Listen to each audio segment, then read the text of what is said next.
Estaremos conversando en el día de hoy con el doctor Octavio Lister, que viene por un tiempo limitado, por eso no vamos a decir tu nombre completo, ¿verdad?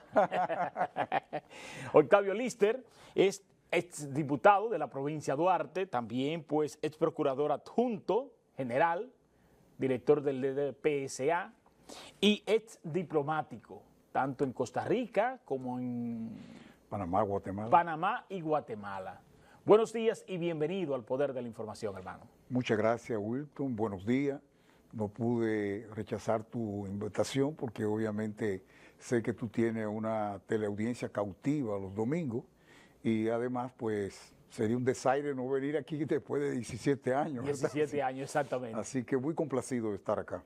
Qué bueno que está con nosotros porque es muy rica la experiencia, producto de tus sobradas competencias, primero como base, un abogado de larga data, y sobre todo, pues, los espacios que ha ocupado como diputado, procurador general adjunto y diplomático.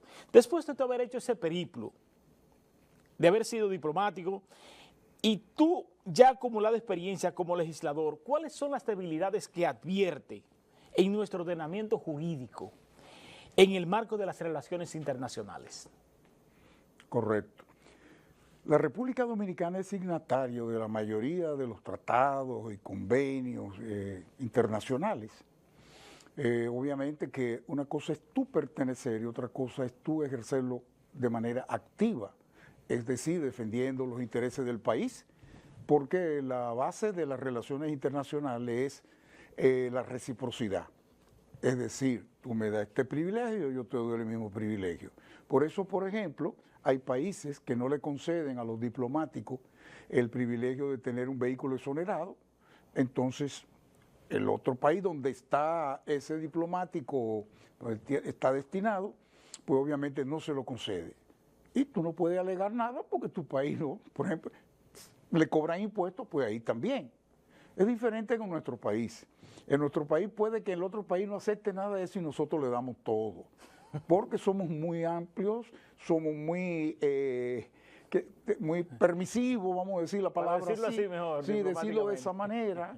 Y obviamente que esa es la característica de nuestro país. Ahora bien, nosotros pudiéramos aprovechar más de esas relaciones. Y te voy a poner un caso, un ejemplo muy específico. Nosotros ingresamos en el 2013 al SICA, al Sistema de Integración Centroamericana, ¿verdad? Y obviamente fue como un respiro, sangre nueva, porque el SICA ha venido deteriorándose por una sencilla razón. La mayoría de estos organismos son institucionales, son legales, se basamentan en una serie de normativas internacionales, pero entonces entra el elemento político, que es lo que va disociando. Entonces, además de que no son vinculantes. La mayoría sí, no son vinculantes. Así mismo, por ejemplo, las decisiones del Parlacén, exacto, que es un organismo del sistema interamericano, de integración centroamericana. Por ejemplo, las decisiones que toma el Parlacén, por eso dicen que eso es un elefante blanco, sí, es un refugio de ladrones, decía Martinelli, sí, cuando estaba en el poder. Sí. Que él nunca iría que no lo necesitaba, porque lo necesita. Pero en el momento que se estaba juramentando su sucesor, ya él estaba en Guatemala juramentándose, sí, porque le ofrece cierta inmunidad, ¿no? No impunidad, pero eso es lo que buscan. Entonces, te decía que es muy débil las relaciones porque, por ejemplo, lo integran 8 países, o lo integramos, los países de Centroamérica, Panamá, Belice y República Dominicana. Sí. Ahora, Belice pertenece a otra esfera. Ellos están más cerca del CARICOM, que es el de los países caribeños, angloparlantes, y es un país sumamente pobre. La presidencia es pro tempore, es rotativa, y cuando se celebra en Belice, se cae el ánimo porque ellos no pueden darle seguimiento a todas esas instituciones. Entonces, el SICA se convierte en un elefante blanco porque tiene 125 secretarías y organismos. Y a veces son 2 y 3 con la misma función, con la misma objetivo, orientación. Entonces no trabajan porque cada uno lo hace por su lado. Y fuera de eso, sirve también para un mercado de cargo, de puestos que lo busca cada país. El empleísmo. El empleísmo, correcto. Entonces, obviamente República Dominicana comenzó, eso fue cuando el gobierno de Danilo Medina, con mucho ánimo, le tocó la presidencia por la presidencia cada 6 meses. En 6 meses no se puede realizar nada. Lo que se busca es que todos los países puedan ser presidentes en un periodo dado. Ahora bien, los centroamericanos ven a los panameños no como centroamericanos, sino como caribeños. Y yo que fui embajador en Panamá, puedo decirle que hay 3 culturas en Panamá. La cultura caribeña, en donde está Colón, que es donde es un pueblo donde está la zona franca internacional, integrada mayoritariamente por afrodescendientes. Está la parte hacia el sur con Colombia. Panamá era una provincia de Colombia, Sí. ¿verdad? Y está hacia el norte con Costa Rica. Entonces hacia el sur es suramericano y hacia el norte es centroamericano. Además, Panamá tiene un nivel económico superior a los demás países. Los demás países y nosotros en determinado periodo hemos estado igual o por encima de ellos, pero ellos tienen un ingreso fijo con el canal que ahora está teniendo problemas con la sequía. Y además, ya México está construyendo un canal muy avanzado, pero lo mismo está haciendo Colombia. O sea que esa primacía que tenía Panamá, que vino a resolver un problema grandísimo. Sí, sí. Los barcos que salían del este de Estados Unidos, para poder ir al oeste de Estados Unidos tenían que darle la vuelta al continente.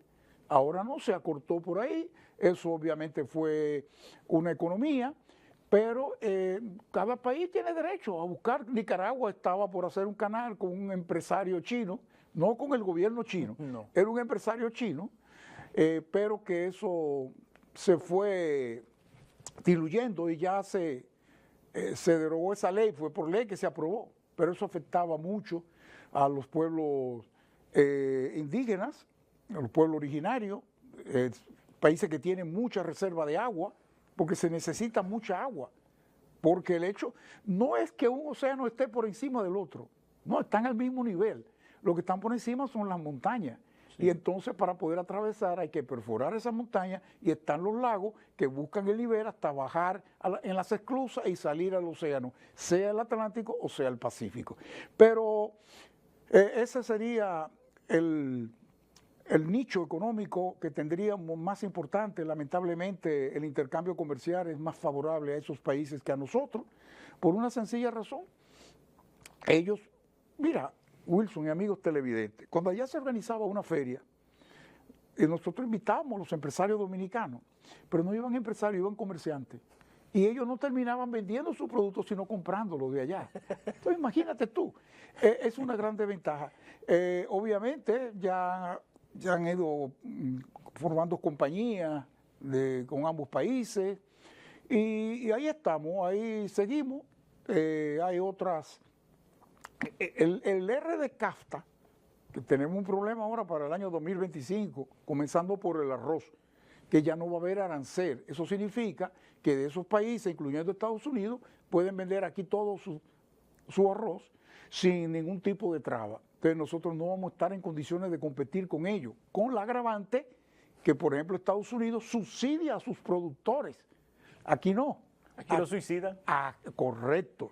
Con los impuestos indirectos, que son los más letales. Eso, todos los productos que se usan en el cultivo, en la producción, etcétera. Y así va a pasar con otros. Yo me recuerdo que con los vehículos decían, no, que vamos a traer vehículos americanos. ¿Qué va? Los impuestos se han permanecido así.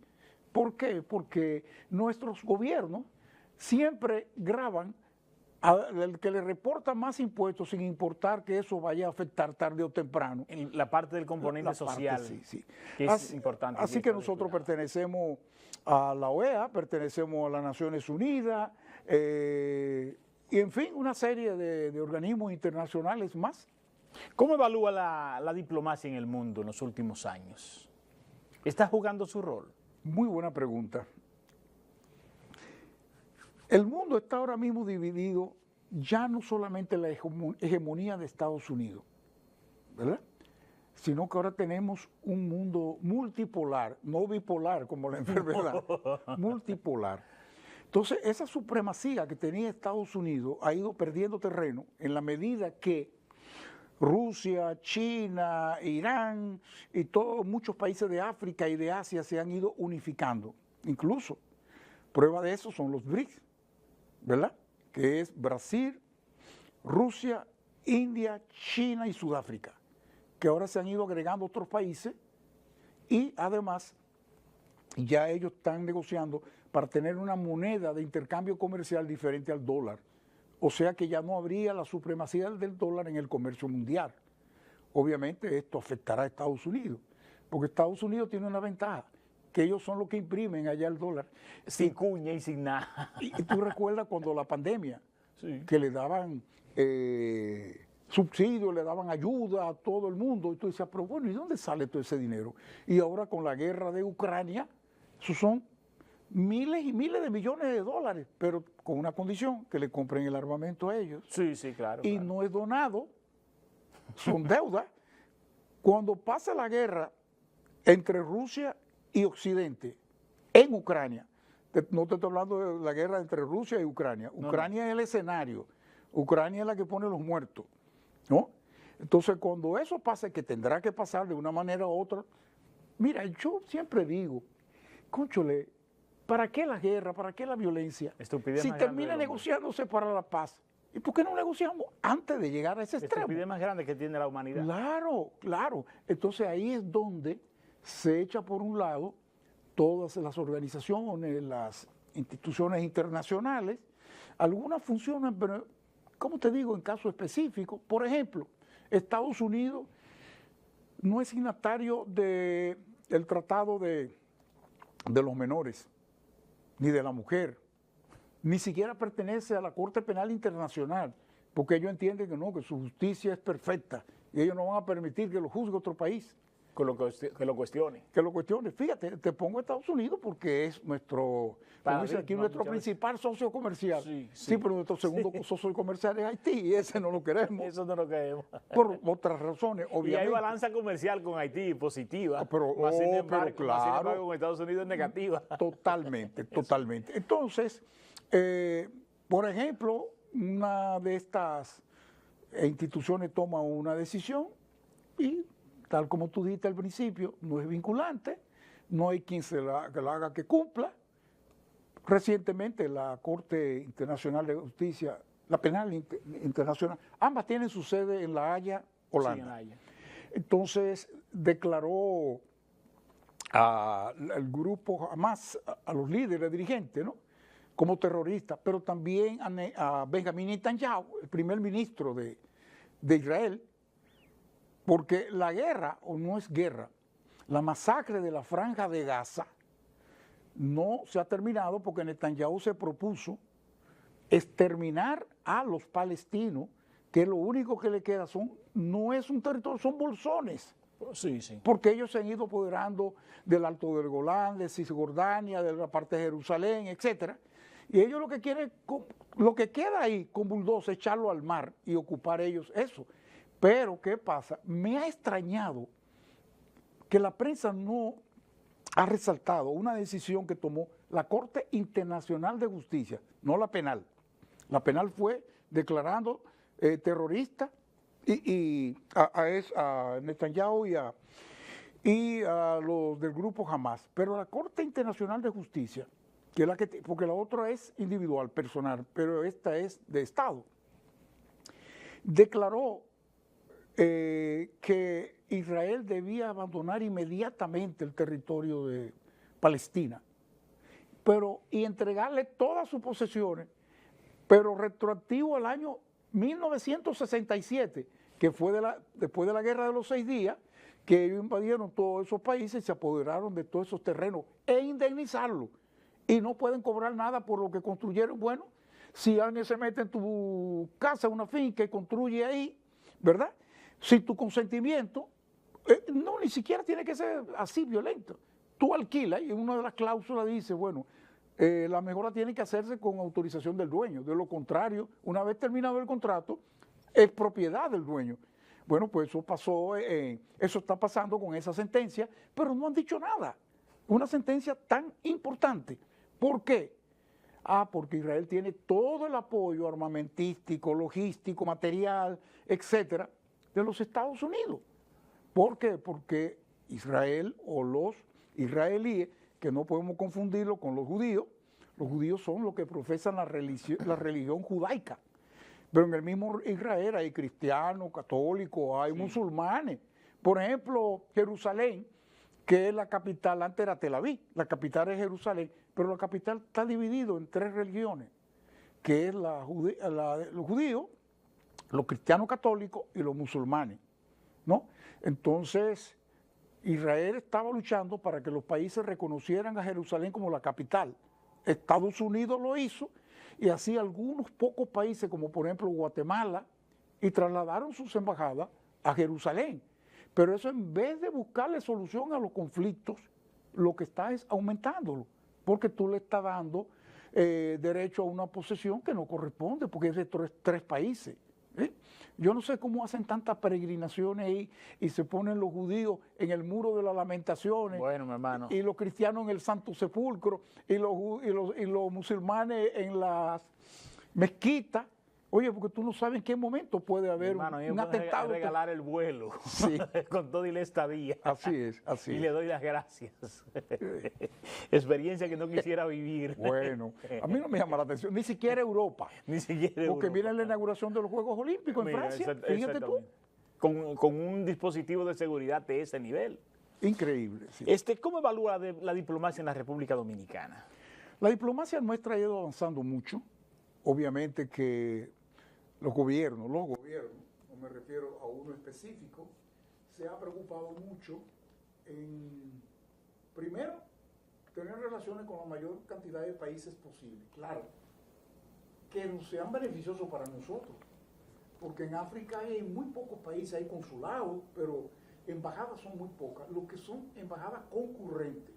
Hay residentes y concurrentes. Sí. Residente del embajador de Costa Rica aquí, concurrente es uno que viene de Europa y está concurrente con Haití, con Cuba, etcétera. Sí. O sea que representa varias responsabilidades. En varios lugares tiene que presentar sus cartas credenciales y todo y ser acreditado, sí. ¿Verdad? Entonces hemos ido aumentando, pero obviamente en algunos no. ¿Y los perfiles? No hay ningún beneficio. ¿Pasan por una escuela? Esa es la parte medular, sí, de todos los gobiernos. Es decir, se nombran por favoritismo político, por cuotas, ¿cómo se dice? Sí, por deuda política, ¿verdad? Entonces, a veces se da la suerte que se nombre una persona que tenga perfil. Modestia aparte, el caso mío, que fui en 3 países. Sí, pero espérate. Pero con mi background, mi currículo, y excúseme, yo nunca hablo de esta manera, pero hay otros casos que son compañeritos de la base que después son una deshonra y es un desastre. Y un perjuicio para el propio país también, claro, porque se afecta el beneficio que pudiese tener el país con su presencia, se convierte a veces en perjuicio porque no hay calidad en la representación, que es lo que uno critica. Y sí hay profesionales en el país con condiciones, incluso... Pero tiene que estar en el poder el partido de su simpatía o de su relación política. Totalmente de acuerdo contigo. En pocos casos lo nombran, pero a sabiendas de que no es una persona hostil a los intereses del partido que está en el gobierno. Ahora, existe la escuela diplomática en la Cancillería, que es un instituto de educación superior. ¿Es obligatorio para los embajadores o van si ellos quieren? No. Últimamente hay que entrar a la carrera, y para entrar a la carrera tú tienes que haber pertenecido 10 años a la diplomacia y tienes que haber pasado por la escuela, y hay un sedazo, hay una evaluación, ¿verdad? Y entonces eso se está haciendo. Se está, no al nivel, porque eso es progresivo, obviamente, sino... No al nivel que uno quisiera. ¿Tú sabes quién tenía los mejores embajadores? Adivina. Haití tiene muy buena embajadora. No, no, de los países no. Haití tiene un cuerpo diplomático. Bueno, fíjate tú que ellos nos ganan a nosotros en el exterior. Sin la razón, no vale. Fuera de que son las víctimas, según ellos. Sí, según ellos. ¿Me entiendes? Pero ellos tienen una buena diplomacia, incluso en el protocolo, respetando, porque ellos son afrancesados, correcto. Sí. Ahora bien, aquí en República Dominicana el gobierno que tenía mejor diplomático era Trujillo. Sí, eso es lo que yo cuestiono. Tú ver, por ejemplo, a un Trujillo antidemocrático, pero se abrogaba intelectuales en la diplomacia que te representaban. Ahora tú tienes comerciantes, gente vinculada a los comercios muchas veces. Por eso se ha fortalecido tanto, porque ya esto es un mundo de mercados, más que de relaciones, un mundo de mercados, de beneficios. Y se ha olvidado en la diplomacia la parte cultural, las partes académicas. ¿Tú ves? Entonces, eso es lo que hemos visto, esa debilidad marcada que tenemos en la calidad de la representación del embajador.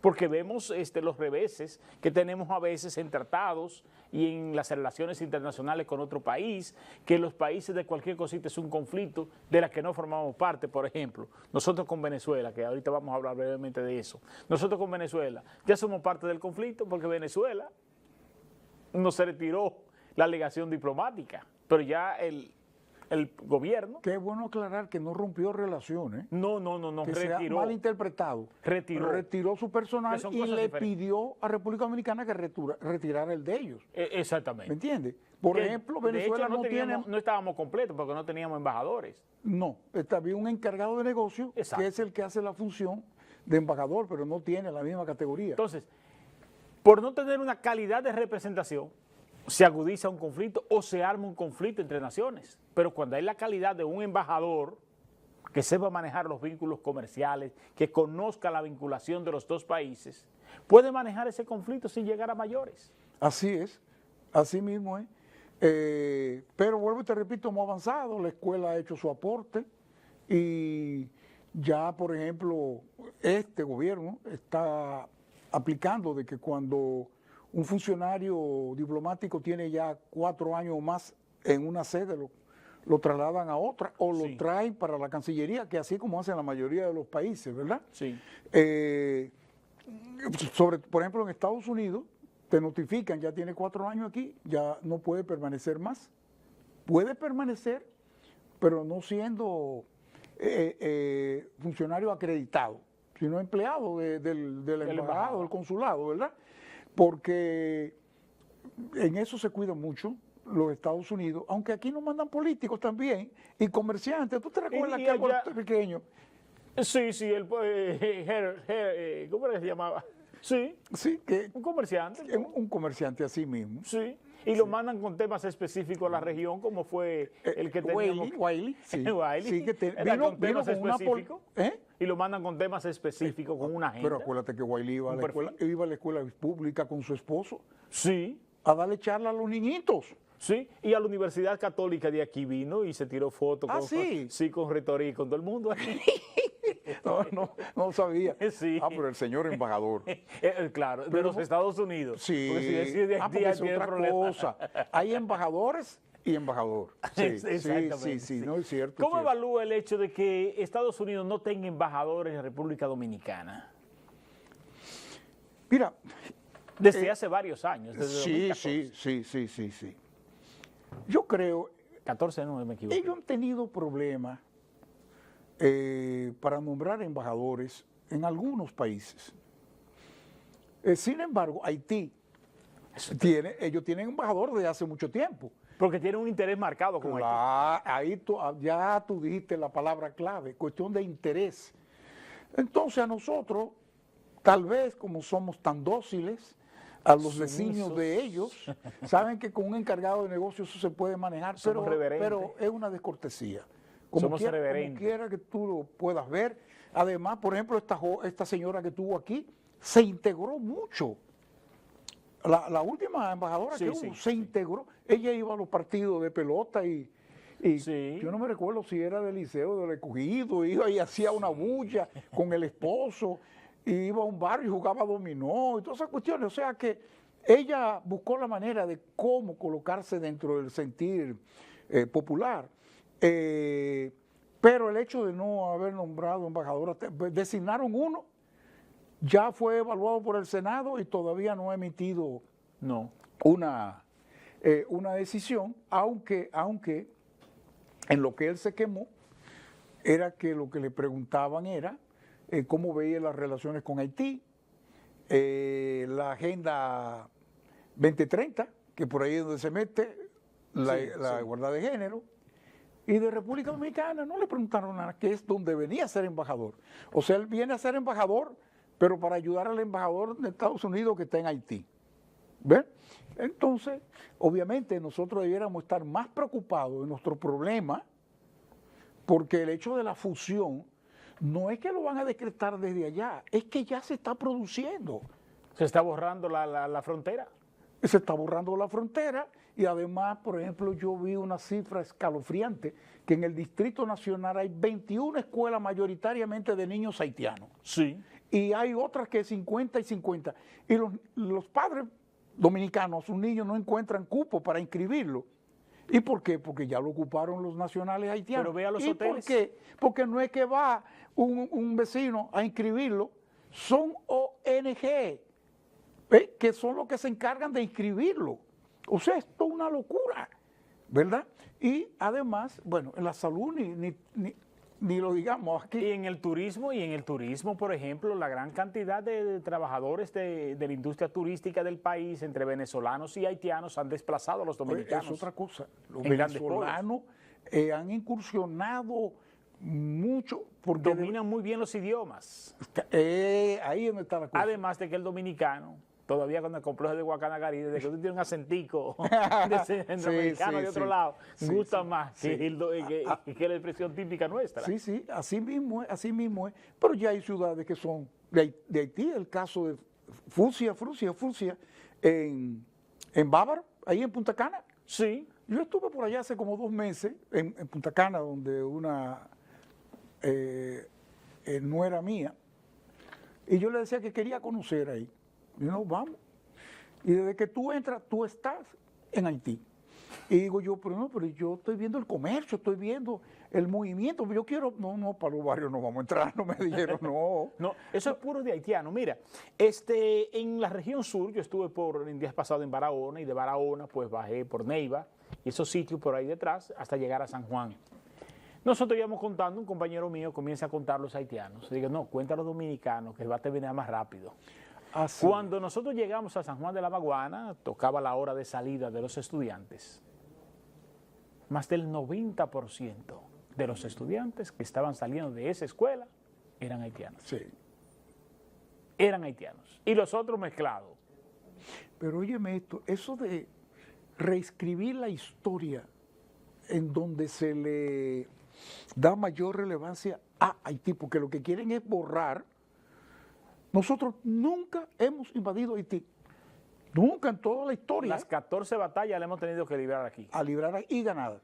Y ganarla aquí. ¿Entiendes? Lo que indica que la intromisión viene del otro lado, no en nosotros. Y entonces, tú te das cuenta que el problema más grande es la doble moral que tiene, por ejemplo, el sector empresarial. En los mismos gobiernos, pues yo me recuerdo que en una ocasión, cuando se estaba construyendo el metro, protestaron que había que dar la oportunidad a los trabajadores dominicanos. Es bueno que si sacamos los haitianos se paralizan las obras, ¿verdad? El principal empleador de los haitianos ha sido el gobierno dominicano. Claro, así mismo. Irregular e indocumentado, es decir, los gobiernos violando su propia ley. Porque ahí de la otra parte que tú señalas, los haitianos pueden venir aquí y trabajar, pero los legales, ¿me entiendes? Los que estén acreditados para estar aquí en el país.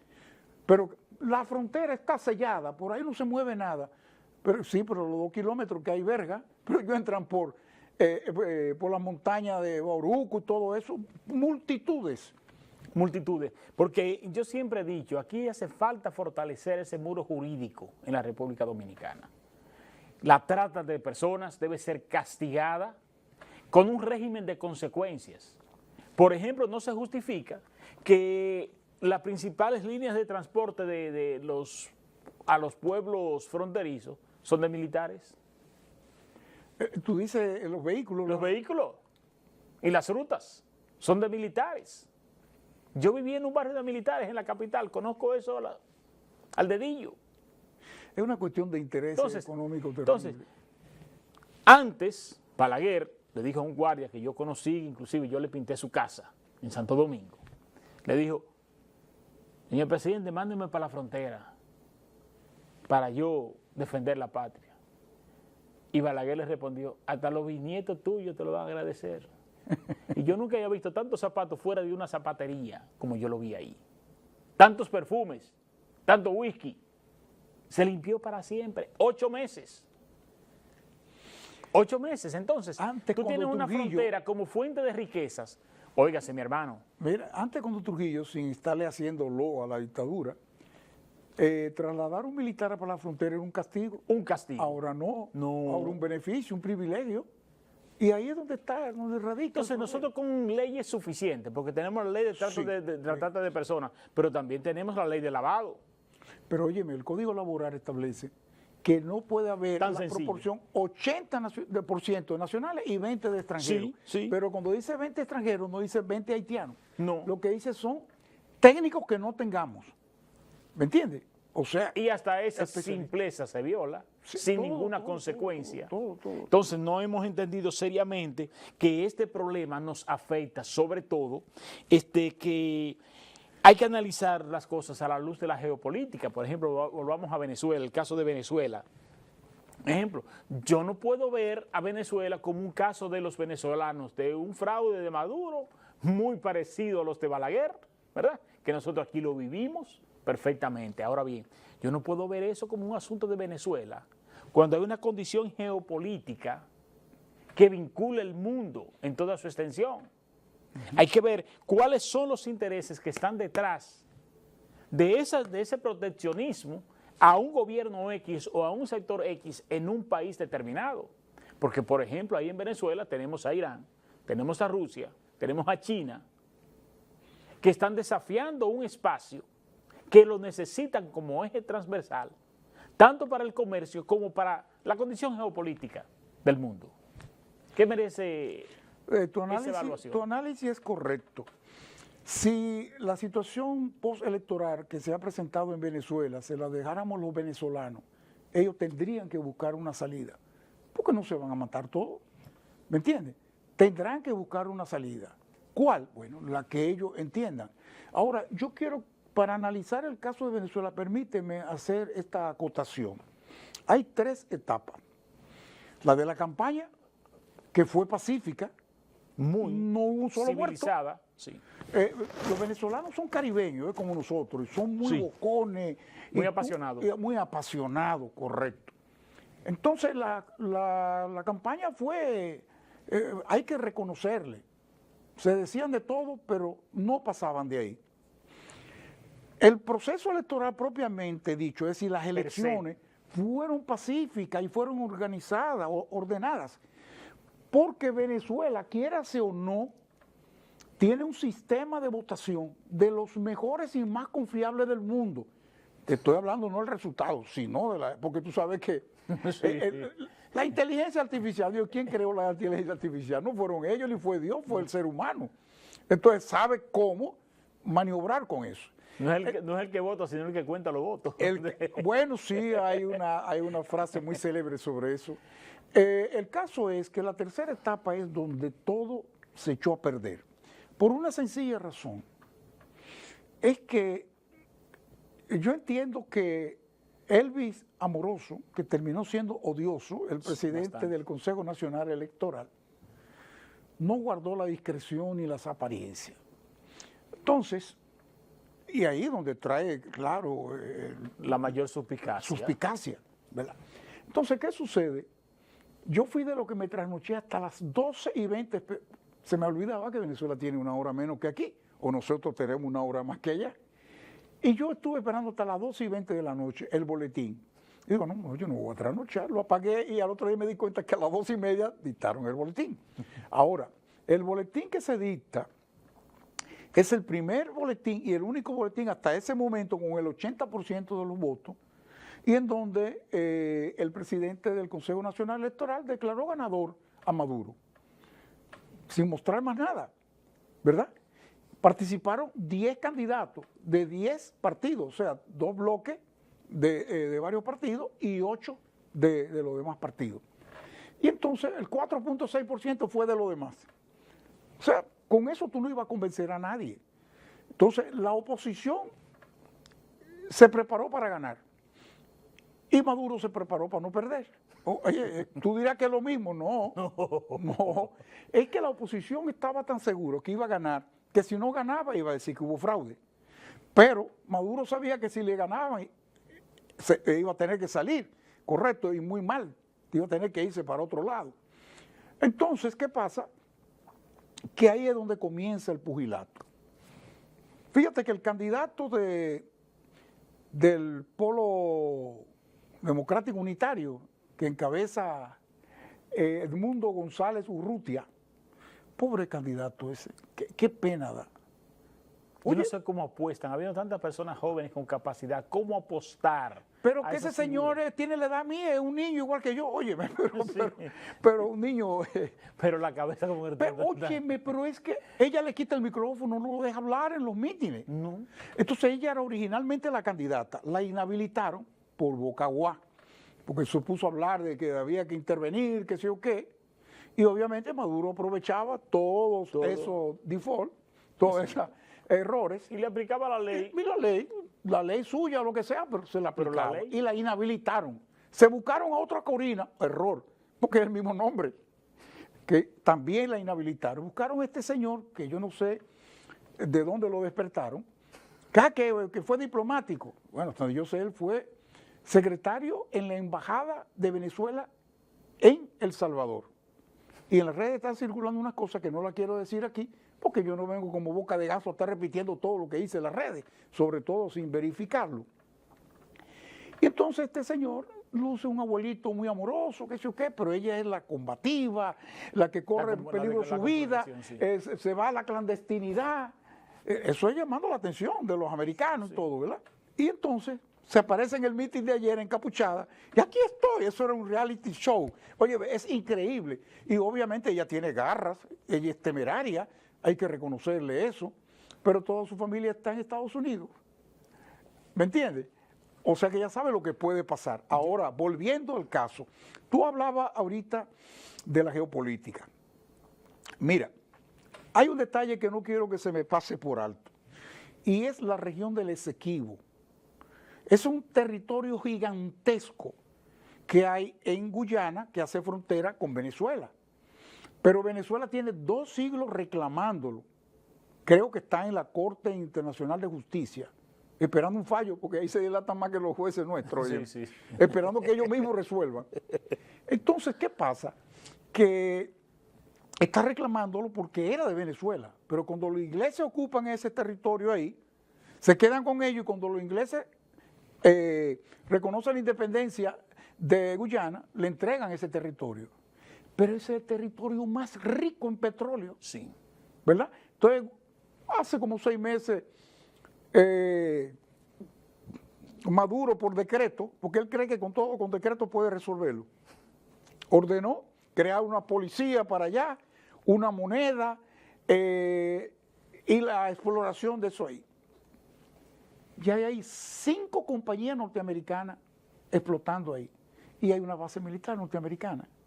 Porque la reserva petrolífera de Venezuela es la más grande del mundo. Tiene más petróleo que Rusia, China, Irán, que todos esos países juntos. Que está sin explotar, ¿eh? Como te hablo de reserva, eso es inmenso. Entonces los americanos tienen también su gran reserva, pero ellos no quieren consumir lo suyo. No. Porque ellos no van a dejar de fabricar los vehículos automotores a base de combustibles fósiles. Tú ves que en la Agenda 2030 hay que hacer el tránsito hacia la energía limpia. Sí, y aquí tenemos muchos ya vehículos eléctricos en otros países. Pero esa electricidad, ¿de dónde viene? Esa es otra pregunta. Para tú producir electricidad. Bueno, pues si fuera eólica o solar. O de la desalinización del mar también, que se puede extraer. Todo eso. Entonces, ¿qué sucede? Que los rusos, los chinos, Irán, todas esas cuestiones, no es solamente que ellos quieren el petróleo de Venezuela, es que ellos quieren que no lo coja Estados Unidos, para quitarle esa, ¿verdad? Entonces, Venezuela no es más que el tablero donde se está jugando un ajedrez. Y donde las potencias están haciendo, ¿qué hizo Putin una vez? No, si se mete en Venezuela, Rusia va a participar. Al punto que tienen unas visitas por aquí con Cuba, con unas naves hace de como guerra. un mes y pico vinieron, un submarino Vinieron entrenado, 4 y pero ahora vinieron más. Vinieron más, vinieron porque 7. hay portaaviones norteamericanos en el Atlántico. En el Atlántico, exactamente. Pero no va a pasar nada. No, Guerra Fría. Es correcto. Porque es que lamentablemente, aunque yo soy de lo que me inscribo en el desarme total nuclear, que hay un tratado que se firmó en Costa Rica, sí. casualmente, en donde luchando para la eliminación de las armas nucleares. Pero mira, eso es lo que garantiza la paz. Óyeme bien, Rusia no le ha metido un bombazo atómico a Ucrania, porque es que Estados Unidos le va a meter un bombazo atómico a Rusia. Ahora bien, oye esto, ¿por qué la guerra de Ucrania? Porque Ucrania solicitó, Ucrania era parte de la antigua Unión de Repúblicas Socialistas Soviéticas. Sí. Y Ucrania era algo muy importante. Crimea, que ya los rusos se apoderaron de eso, pertenecía a Ucrania. Y quien se lo regaló a Ucrania fue Nikita Khrushchev. Tenemos mucha tierra, dejémoselo a ellos. Óyeme, mira los problemas que trae ahora. Y obviamente Ucrania es muy rico en cultivo de cereales granos. Muchos productos más. Pero cuando Ucrania solicita pertenecer a la OTAN, que es la Organización del Tratado de Atlántico Norte, eso surge después de la Segunda Guerra Mundial y es un mecanismo para defenderse de los países de Occidente, entiéndase principalmente los de Europa, Estados Unidos y Canadá. Y entonces dice Rusia, no podemos permitir porque van a emplazar misiles, bombas nucleares en la frontera con Rusia. ¿Tú me entiendes? Y entonces obviamente Rusia se opuso. Y había un tratado que habían firmado en el 2014 de paz que no se cumplió. Entonces Rusia decide intervenir. Estados Unidos no lo hace directamente ellos, pero ¿qué pasa? Yo tengo un amigo que dice, ¿por qué Rusia no metió 2 bombazos y acabó con eso? Están jugando a la guerra del desgaste. Sí. ¿Por qué? Porque Estados Unidos está suministrando el armamento, dinero que es interminable, entonces está desgastando. Fíjate que algunos países europeos, por ejemplo Alemania, el 90% del combustible de Alemania se lo surtía a Rusia, el gasoducto, que construyeron que se construyó. 2 tremendas tuberías, que por cierto, hubo un sabotaje, y todo el mundo sabe dónde vino el sabotaje, no fue un loco de eso de Medio Oriente, que se metió en las profundidades, había que tener mucha tecnología para hacer eso, ¿verdad? Si era un sabotaje y era para que Rusia no le enviara más ahí. Pasaron un invierno muy cruento, como son esos inviernos europeos, por la falta de la calefacción y del combustible y todas esas cosas. Entonces, obviamente que hay los BRIC, esa es la otra cosa. Venezuela ya solicitó su ingreso a los BRIC y los Estados Unidos no está de acuerdo con eso. No. Y usted decía que lo integraban Brasil, Rusia, la India, China y Sudáfrica. Pero ya le han dado entrada a otros. Incluso ya ellos están autorizando la propia moneda y todas esas cosas. Y entonces Venezuela se le escaparía más de la mano a los Estados Unidos.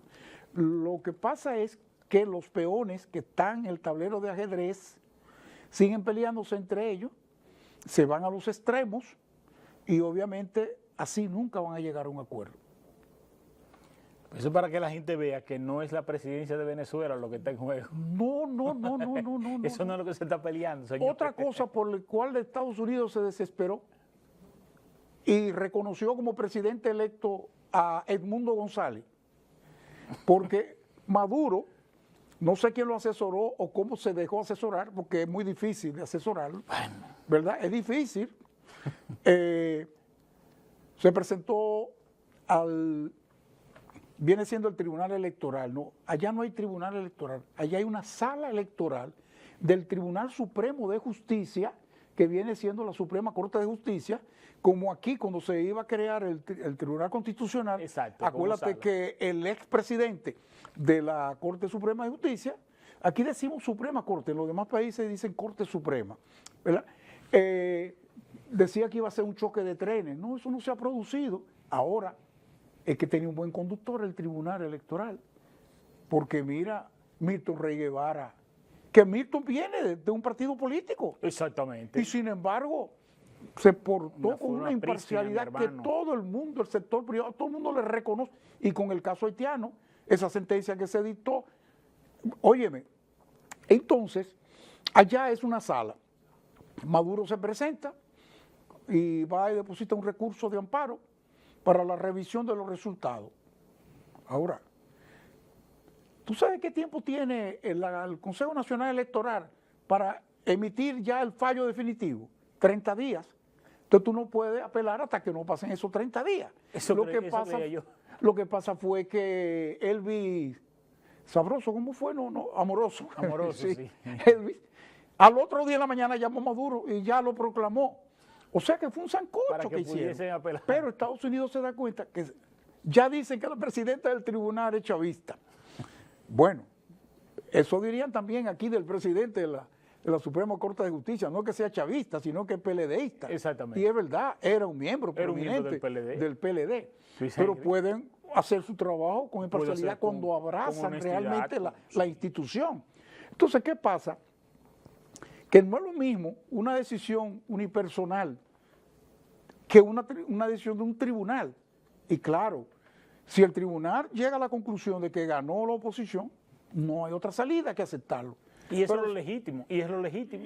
Y si dice que fue Maduro, porque ahora mismo no sabemos por fin, se supone, se presume, pero nadie ha podido demostrar eso.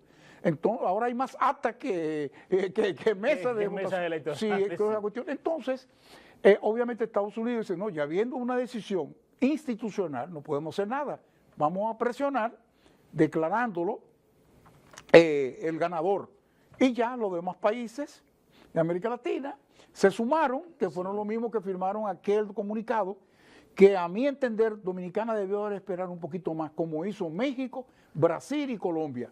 México, Brasil y Colombia han pedido que se muestren las actas, que se haga una disgregación de cuáles son cada mes y todas esas cuestiones, pero hasta ahora no han emitido de que ganó fulano o sutano. Exactamente. Ahora, ¿qué pasó en la OEA?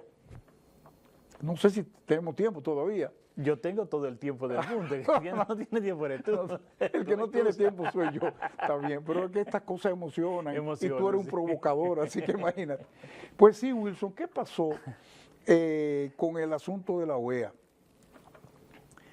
La OEA es un organismo de los países americanos, en donde está Canadá y Estados Unidos, ¿verdad? Y convocan al Consejo para tratarlo de Venezuela y presentan un proyecto y es de que se publiquen las actas. Es un disparate, ¿eh? Soberano disparate. Porque ¿quién la publica? En apariencia, porque ¿qué tú le vas a pedir? ¿Me entiendes?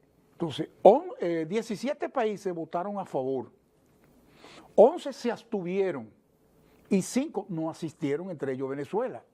¿Por qué no asistió Venezuela? Porque Venezuela se retiró de la OEA hace 5 años de la crisis anterior. Claro, hay todo un procedimiento que llenar cuando tú perteneces a un organismo así, denunciarlo y esperar todas esas cuestiones para que te den salida, que es el caso diferente a Cuba. A Cuba lo expulsaron de la OEA por supuestamente haber violado la Carta Democrática Interamericana. Cuando estaba insulsa, le ofrecieron a Cuba regresar a la OEA. Y Cuba dice, no, nosotros no necesitamos la OEA. Muchas gracias. Eso es dignidad. Sí. Desde el punto de vista de los cubanos, ¿eh? Sí. Bien, pero entonces con Venezuela, ¿por qué se abstuvieron México, Brasil y Colombia? Porque ellos quieren ser mediadores. Y si tú fijas una posición, aunque tú te abstengas, ya tú lo estás viendo como un voto en contra.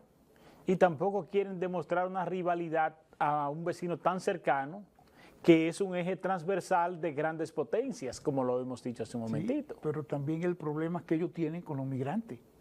Esa es otra. México, la vuelta por México, Colombia por el tapón del Darién, que ahora cuando asumió la magistratura del Estado Mulino, ella ordenó cerrar todos los puntos. Óyeme, yo llegué cerca de ese lugar cuando vivía en Panamá. Obviamente, por ahí hay militares hasta donde nos permitieron. Se llama el tapón del Darién porque es la selva. Eso, por ahí no pasan ni los rayos del sol. Y la carretera interamericana que interconecta a todos los países de América, desde Alaska hasta la Tierra del Fuego, Sí. no es que hicieron una sola carretera, no. Fueron interconectando las carreteras internas. Tú ves como aquí le llaman la internacional, la que va a Haití, de Puerto Príncipe a Santo Domingo, ¿verdad? En el único lugar que se obstruía, se impedía, era en el tapón del Darién, en la selva del Darién, porque Panamá siempre se opuso. Pero eso era hacerle una autopista al narcotráfico. Imagínate con el problema que tienen. Ahí no se sabe los miles de personas, de inmigrantes que han muerto. Van por ahí con niños, con ancianos, óyeme, y van muriendo, los matan las fieras salvajes, la inclemencia de esa humedad, todas esas cuestiones. Pues ahora lo están cerrando, todas esas boquetes por donde se pasaban, y entonces ellos se van por mar hasta Costa Rica, después se montan en autobuses, pero México no quiere tener esa presión, Colombia tampoco, ¿eh? Y obviamente el otro era México, ahí Brasil, los haitianos iban a Brasil. Sí, y como hay muchos haitianos. Y como esa parte de ahí cerca de la Amazonía, hay muchos afrodescendientes, y yo pensaba que le iban a confundir. Pero que ya no lo quieren en Chile, ya no lo quieren en ninguna parte, ni siquiera en estas islas a las cuales ellos pertenecen, desde que lo capturan lo deportan. Lo deportan. O lo repatrian, que es el término correcto. ¿Tú me entiendes? Entonces, lamentablemente, los únicos que no podemos hacerlo somos nosotros. Los únicos que no podemos hacerlo somos nosotros. Aquí porque también porque la geopolítica. Sí, y la repatriación de aquí se convierte también en trata de blanca y en chantajes. No, eso es un negocio. Y que somos racistas, que segregamos, que los maltratamos. Sí. Pero siguen entrando haitianas aquí a parir. Exactamente. Oye, los hospitales llenos de haitianas. Llenos de haitianos. Y cuando el presidente ordenó que no se recibieran más haitianas parturientas, no era que si llegaba una haitiana, excúseme la expresión, con la pierna abierta dando luz, no la atendieran. No, eso sería un crimen. Que dejaran el negocio. Copeta. Viene una barrigoncita, no, usted está embarazada, devuélvase. No es que estoy gorda. No, vamos a hacerle la prueba, ¿verdad? Exactamente. Pero ella viene, tú sabes, con la creencia que si su hijo nace aquí, ya adquiere la nacionalidad dominicana. Y no. Cuando la modificación constitucional del 2010... Muy responsable. Ahí, eso se acabó. Es el jus sanguini. No el suelo, ¿verdad? Como lo tiene Estados Unidos, ¿eh? Sí, sí. Cualquiera que llegue en un vuelo y dio a luz ahí ya es norteamericano. Aquí no. Aquí tiene que ser jus sanguini. Sí, jus sanguini. Sí. Exactamente. Sí, sí. Ya estamos sobre su tiempo, pero hay una parte que a mí me interesa brevemente porque se desconoce mucho, y es este famoso acuerdo a cielo abierto que ha firmado el gobierno con los Estados Unidos. Brevemente. Sí, cómo no. Mira, eso es un tema sumamente interesante, porque hace 25 años, mira, por primera vez veo al gobierno, los funcionarios, diciendo... República Dominicana tenía 25 años negociando, no dijeron que fue en este gobierno. Primera vez que... Y ya no van a poder decir que el gobierno anterior, porque a partir del 16 de agosto son ellos mismos. Sí. Pero bien, y otra cosa, que algo que no entendí, ¿por qué el ministro de Turismo? Ahí es donde ¿Por qué? Porque todas esas negociaciones las hace la Cancillería, porque mira cómo lo van desnaturalizando, ¿eh? Lo hace Cancillería, lo hace... la aviación civil, comercial, claro. Inclusive industria y comercio debiese tener su participación, pero sobre todo relaciones exteriores. Entonces, ¿qué sucede? Que es muy importante porque habrán algunas empresas de aquí que podrán volar a cualquier destino de Estados Unidos. Por ejemplo, la empresa emergente, Arayet, que ya tiene 10 jet Boeing, está viajando a 16 países, que sé yo, cuántos destinos. Obviamente para ellos lo económico que ir a es Estados dominicana Unidos. entre comillas, porque para ser dominicana se necesita que tenga un 30% de capital criollo y no lo tiene, Sí, solamente tiene un 20%. El capital es norteamericano. Norteamericano, de Sí, Massachusetts. sí, pero obviamente es una compañía Pero ya que está fue ya declarada dominicana. aquí, sí. Ahora le beneficiaría porque ellos tienen pedido 45 jet Boeing. Óyeme bien, claro, no es que se lo van a mandar la semana que viene, no. En lo que resta del año van a llegar 5 aviones más, tienen 10. Y los otros se van a completar en 5 años más. Entonces, ¿qué sucede? Que nos convendría una línea bandera nacional, o por lo menos una línea de capital que está aquí nacionalizado, y poder viajar a los Estados Unidos, que es verdaderamente lo económico, porque es una compañía de bajo costo.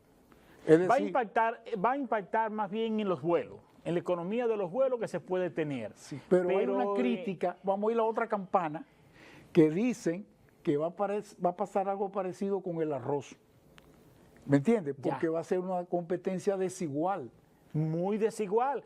Por ejemplo, nosotros ahora mismo pudieran tenemos... que las compañías aéreas norteamericanas pudieran quebrar a las dominicanas o a las que están radicadas aquí. Y que no la dejen crecer a Arayet, por ejemplo, que vengan y la aplasten. Porque otro riesgo que tenemos es, por ejemplo, nosotros tenemos 2.000 millones de dólares, más o menos, en lo que es el turismo, los beneficios del turismo a nivel de las rutas aéreas, ¿verdad? Entonces, de esos, el 50-50. Sí. ¿Verdad? Pero vamos a perder el control. Con ese acuerdo perdemos el control de esos 1.000. De los 1.000 que nos corresponde, nosotros perdemos el control. La única ventaja que tenemos, una de las ventajas que tenemos es que como en Estados Unidos está el mayor número de dominicanos radicados, 2 millones, son los que pudieran utilizar más porque hay otras líneas aéreas. Yo mencioné esa porque es la más grande, hay otras muy buenas también, no con aviones tan grandes así. Pero yo leí ayer una declaración del presidente de la Asociación Nacional de Pilotos y él decía que eso era grave para el país, la firma de ese acuerdo de cielos abiertos, que no escucharon las voces de los que son... De los expertos. De los expertos en el área. ¿Por qué? Porque esa compañía americana van a traer sus técnicos para darle mantenimiento a los aviones, van a traer su personal y todo, y no se va a beneficiar el país. Y además podrán seguir haciendo, creo que se cuidaría un poquito más, cometiendo el atropello que comete Spirit, creo que, ¿no? Sí. Y JetBlue, que se viven quejando de todo los servicios, sobrevuelo, ¿cómo es? Venta de sobrevuelo. Sí, vendido. Sobreventa de vuelo, correcto. Y el maltrato y todas esas cuestiones que lo viven denunciando constantemente. Y acabar con el monopolio también, que tú sabes que Estados Unidos prácticamente tiene un monopolio en las rutas aéreas. Así que yo creo que el gobierno se ha entusiasmado mucho en este tratado, pero debe ver también las consecuencias, porque el presidente, me recuerdo que en campaña, cuando le preguntaron el asunto del arroz, eso no puede ser, tenemos que proteger al productor nacional y no lo vamos a permitir. Él siempre dice, eso tendrá consecuencias. Sí. Y sí, tú lo puedes decir como presidente, pero un acuerdo, un tratado como el de RD-CAFTA, ¿tú sabes por qué se llama RD-CAFTA? Porque el tratado era entre los países centroamericanos y Estados Unidos. Dominicana entra de último para no quedarse afuera, porque los Estados Unidos puso como condición que si Dominicana quería negociar con ellos, tenían que hacerlo a través de ese tratado. Exactamente. Entonces nosotros lo que hicimos no fue negociar, fue sumarnos. Agregaron ahí, que no agregarnos. Entonces por eso no pudimos proteger muchos productos, ¿verdad? Porque el mercado centroamericano no es tan importante para nosotros como el Estados Unidos. Entonces, a través de ahí sí podíamos hacerlo. Y obviamente que el gobierno no va a poder hacer nada y tú verás todas esas fincas arroceras o los productores arroceros llegando a la quiebra. Sí, sí. Y el arroz de ellos no es que sea mejor que el de nosotros, pero eso es lo que se negoció, lamentablemente, y ojalá que en el caso de cielos abiertos no significa entren todos hagan lo que quieran con el país, Exacto. sino que haya determinadas condiciones que permitan que real y efectivamente nuestro país esté protegido. Sí, porque lo que es Panamá como puente, como base, puente marítimo, Sí. lo es República Dominicana como puente aéreo. De ahí se responde la cantidad de aeropuertos que hay en el país. Nosotros tenemos más aeropuertos que cualquier país de Centroamérica. ¿Qué Tenemos país? 9 aeropuertos internacionales. Y eso no es un asunto de Pero- que nada más turístico, No, ¿tú me entiendes? pero Panamá tiene el COP de las Américas en Tocumen. Sí. ¿Y tú sabes cuántos aviones tiene Copa? Copa tiene 100 aviones y viaja a 69 destinos, pero ya Arayel está haciendo mella, viajando a Argentina, Perú, Sí, al Chile, Cono Sur. y por ejemplo los vuelos ya que vienen de Argentina vienen llenos porque son turistas que vienen para acá, pero van para Punta Cana. Entonces ahora Arayel va a tener que cambiar el vuelo del aeropuerto de las Américas a Punta Cana. A Punta Cana. Porque entonces después tienen que llevarlo por vía El terrestre. desplazamiento, Sí. exactamente. Sí. Es interesante, óyeme, en verdad, poco tiempo, lamentablemente Sí, tengo que... sí. Vamos a coordinar esto, vamos a poner una pausa. Sí. Con el compromiso de que lo retomaremos en otra ocasión. Cómo no, porque es con bastante- mucho gusto, me bastante siento muy interesante. complacido, sobre todo porque tú me permites de que yo ampliara algunas informaciones que tal vez no todo el mundo conoce y ver la cosa con mayor objetividad.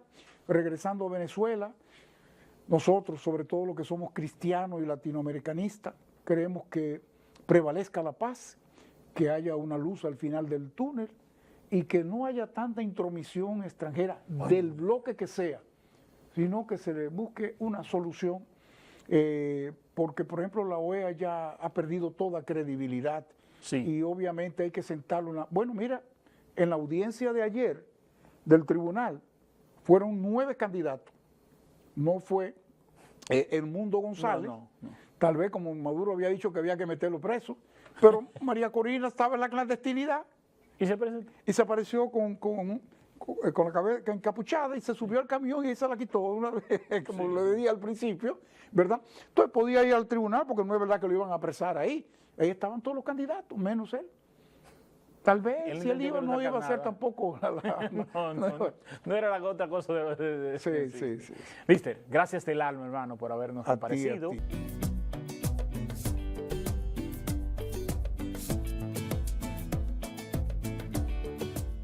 Este video es para ti, que estás pensando en qué hacer con esos ahorros que te han costado tanto trabajo, que quieres cumplir esa meta que te propusiste. Para ti, Banreservas ha creado el nuevo depósito a plazo digital, el primero del país. Ábrelo desde tu celular, en la app Banreservas, donde quiera que estés. Abramos uno juntos ahora mismo, para que veas lo fácil y rápido que es. Abre la app Banreservas y selecciona el producto, depósito a plazo digital. Empecemos conociendo todos los beneficios que el producto te ofrece. El primer paso será la calculadora, donde deberás ingresar el monto a depositar, elegir el plazo, el tipo de interés y ver la tabla de rendimiento. El segundo paso es seleccionar la cuenta desde donde se debitarán los fondos para la creación del depósito a plazo digital. Debes tener una cuenta Banreservas activa. Si no tienes, puedes solicitar la cuenta digital desde la app Banreservas. El tercer paso es los términos y condiciones. Y con esto ya estás haciendo crecer tu dinero mientras ahorras para cumplir tus metas. Abre tu depósito a plazo digital desde la app Banreservas con una cuenta activa. Banreservas, el banco de todos.